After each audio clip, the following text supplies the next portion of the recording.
Hello et bienvenue dans cette nouvelle vidéo où je pense qu'elle va parler à beaucoup d'entre vous. Quand on a des compulsions alimentaires, c'est vraiment quelque chose, compulsion ou qu'on se suralimente de manière générale. C'est vraiment un facteur que j'ai trouvé chez tout le monde jusqu'à maintenant. C'est même quelque chose que je porte encore moi et sur lequel je travaille beaucoup. C'est la culpabilité. Mais on va parler pas de la culpabilité du fait de se sentir mal d'avoir mangé un aliment soi-disant interdit. Je vous parle vraiment de la culpabilité dans votre quotidien. À quel point en fait vous vous sentez responsable du bonheur ou du malheur des autres. À quel point par exemple quand votre conjoint rentre le soir, vous vous dites qu'il n'est pas forcément en forme, de se dire oh, c'est de ma faute, qu'est-ce que j'ai fait de mal, et d'avoir toujours l'impression d'être inadéquate, d'avoir toujours cette culpabilité, d'avoir l'impression d'avoir fait quelque chose de mal. En fait, comme je le disais, j'utilise beaucoup vraiment l'alimentation pour découvrir ce qui se joue, quelles blessures émotionnelles on a à l'intérieur de nous et notamment le fait de se suralimenter comme ça. Alors, il n'y a pas que ça, bien entendu, mais la culpabilité, c'est vraiment quelque chose qui prend une très, très grande place chez les personnes qui ont tendance à se suralimenter. En fait, qu'est-ce qui se passe? C'est qu'on ne reconnaît pas notre propre valeur, on manque d'estime pour nous, on manque d'amour pour nous.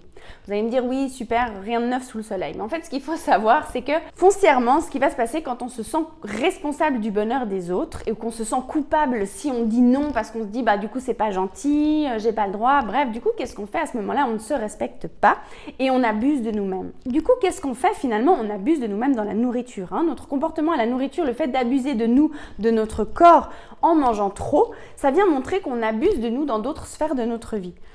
Et notamment quand on se sent coupable, par exemple, il y a plein de fois on va vouloir dire non et en fait on dit oui parce que ben voilà, on se dit ah mais c'est pas sympa, l'autre fois il a fait ça pour moi, mais quand même, ou que des fois on a besoin de se reposer, mais qu'en fait on a tellement peur que notre conjoint il rentre et puis qu'il se dise qu'on est fainéante, qu'on n'a pas rangé, qu'on n'a rien fait. En fait tout ce genre de choses là qui font qu'on abuse de nous et qu'on ne s'écoute pas fondamentalement. Encore une autre chose aussi, c'est qu'on va à chaque fois trouver des manières de se dévaloriser en fait. On ne reconnaît pas notre propre valeur. C'est-à-dire qu'on va toujours voir ce qu'on a fait de pas bien.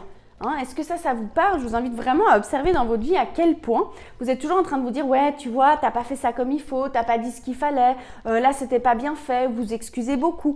Ce genre de choses là plutôt que de dire non mais j'ai déjà fait ça, ça et ça, ou j'ai des traits de caractère qui sont super dans ça, ça et ça. Et non, en tant que personne qui culpabilise beaucoup, nous on va beaucoup se focaliser sur ce qu'on a fait de mal. Et en fait ce qui se passe c'est que souvent, on va dire quelque chose qui peut pourtant être anodin, et nous, à l'intérieur, ça va créer une angoisse, ça va créer une émotion vraiment énorme, d'avoir l'impression qu'on a fait un truc de fou, Vraiment, on a l'impression d'avoir, je sais pas moi, fait vraiment quelque chose de terrible à quelqu'un. Et ces sensations-là dans notre corps, dans notre cœur, en fait, elles sont dures à vivre parce qu'à longueur de journée, on vient se rappeler à nous-mêmes à quel point on n'est pas adéquat, à quel point on n'est pas à la hauteur, à quel point ce qu'on fait, c'est pas bien, et en fait, ça nous fait répéter ça. Et ce manque d'estime pour nous et cette culpabilité, qu'est-ce qui se passe? Comme je vous disais, elle va faire qu'on va se suralimenter, on va exagérer avec la nourriture. Et en plus de ça, ça va pas permettre aussi au corps de lâcher les kilos supplémentaires. Parce que qu'est-ce qui se passe? Pour lâcher ces fameux kilos, pour être la personne qu'on aimerait être, pour être mince, pour être belle comme on aimerait, qu'est-ce qu'il faut? Il faut déjà estimer pouvoir le mériter, avoir la valeur. Parce que qu'est-ce qu'on fait? Qu'est-ce qu'on projette finalement sur des personnes qui sont minces, qui sont bien dans leur corps, qui ont un joli corps? C'est une valeur. C'est vraiment une personne qui a de la valeur. C'est une personne qu'on estime. C'est une personne qu'on admire. Mais si on ne devient pas cette personne qu'on admire, qu'on passe notre temps à se dénigrer, ça va être compliqué de demander au corps de devenir cette personne-là. Comme j'ai déjà dit dans plusieurs des vidéos, c'est vraiment indispensable quand on veut arriver à un résultat que notre mental et notre subconscient vibrent ensemble. C'est-à-dire, si votre mental, vous voyez une jolie fille sur Instagram qui est fit girl, vous dites ouais moi aussi je veux être comme ça, je veux être mince, je veux être bien dans mon corps, ok, c'est normal et c'est totalement légitime et c'est ok. En revanche, ce qui va se passer dans le subconscient, si à longueur de journée vous êtes en train de vous dire regarde ce que tu as fait de mal, tu fais ça pas bien, regarde qui t'es, bref, vous êtes tout le temps en train de vous critiquer, toujours avoir cette boule au ventre, d'avoir l'impression d'avoir fait quelque chose de mal, quoi que ce soit, vraiment que ce soit au travail, mince, j'ai dit quelque chose qu'il fallait pas, là, j'ai pas fait ça comme il faut, on est tout le temps en train de se regarder, de se juger, ouais, mais là, on dit, il est bon ton plat. Ouais mais bon, c'est pas moi qui ai fait, c'est Thermomix par exemple. Je fais pas de la pub pour Thermomix, qu'on soit d'accord, mais ou tout d'un coup, Ah, c'est super, c'est toi qui as peint. Ouais, non, mais bon, c'est juste un petit truc. On va se dévaloriser en fait tout le temps, tout le temps, tout le temps. Et sans compter nous-mêmes ce qu'on se répète à nous-mêmes quand il y a le moindre truc. Hein. Tout d'un coup, on va faire une erreur avec un enfant ou avec un conjoint ou dire un truc, on se dit oh, qu'est-ce que j'ai dit, qu'est-ce que j'ai fait à l'intérieur de nous, c'est vraiment terrible. Et même des personnes qui m'ont dit tout d'un coup, elles voyaient leurs parents qui s'engueulent et puis qui se disent ben, j'avais l'impression que c'était de ma faute. Alors qu'en fait, réellement, si on observe bien, on est complètement extérieur à cette situation, on n'y peut absolument rien. Mais nous, en tant que personnes comme ça qui culpabilisons, on a tendance à prendre tout pour nous, tout sur nous, c'est toujours de notre faute et du coup on se blâme à longueur de journée. Et qu'est-ce que ça fait? Ça descend notre énergie, ça descend notre estime de nous-mêmes, ça fait qu'on continue d'abuser de nous parce qu'on a tellement peur d'être rejeté et de ne pas être aimé parce que cet amour-là, on ne l'a pas pour nous, cet accueil et cet amour de qui on est, on ne l'a pas pour nous, donc forcément on le cherche à l'extérieur.